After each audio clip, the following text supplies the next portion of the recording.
Based on OECD calculations, over $150 billion are being spent every year on international aid. Of that amount, $75 billion is spent on improving governance and capacity development. The shocking reality is that there's evidence that most of these efforts fail to get the results intended. In other words, most of this money is being wasted. In his famous book, The Bottom Billion, Paul Collier, Oxford professor and former chief economist at the World Bank, concluded that the result of billions of dollars of aid for the 60 poorest nation has been a significant and measurable drop in the standard of living. After reviewing 20 years of institutional strengthening interventions and literally thousands of projects, Harvard's Matt Andrews writes that governments across the developing world have adopted most of the laws, decrees, systems, organization units, and such prescribed by external agents. Many of these interventions were evaluated satisfactorily, yet there is no real evidence to show improvement. I have spent my entire professional life developing capacity in all corners of the world. I started on my journey of understanding capacity development when I was growing up in the small town of White Rock, British Columbia, on the shores of the Pacific Ocean. I lived just a few blocks away from one of Canada's 400 First Nation reserves, called Semiahmoo. During one of my childhood adventures exploring the reserve, I discovered a fleet of brand new commercial fishing boats beached and lying on their sides on the beach. During the next few years, I watched with puzzlement as the paint peeled and the wood rotted on these abandoned vessels.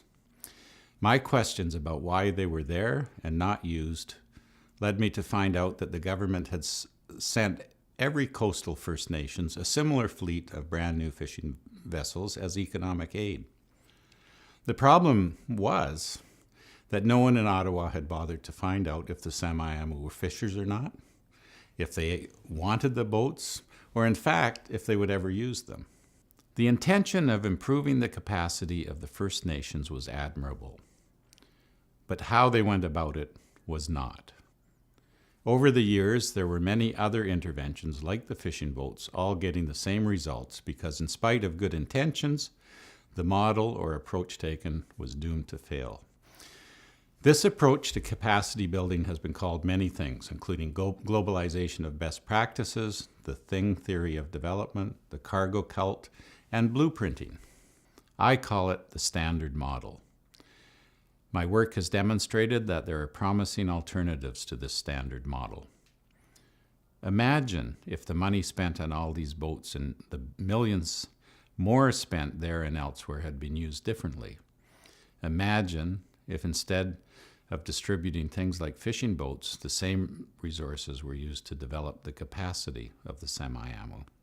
There is no question that capacity development matters. All we have to do is look at the recent earthquake in Haiti.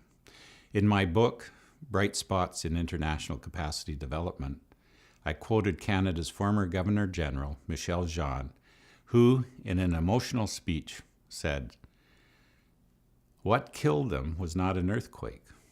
What killed them was negligence, murderous negligence. The absence of laws and regulations to standardize construction works for want of a Providence government willing to use its authority to enforce standards, this is what killed nearly 300,000 people." A few weeks after the tragedy in Haiti, an earthquake 500 times more powerful hit Chile. The comparative body count says it all, 486 dead. The difference was that Chile had institutional capacity, Haiti did not. In other words, capacity development matters a great deal. It is not only an economic and social development issue, it can be a life and death issue. This is the first in a series of videos about how to improve international capacity development. The next time, we will explore the standard model in more depth and learn why it has not worked in the past, does not work now, and will not work in the future.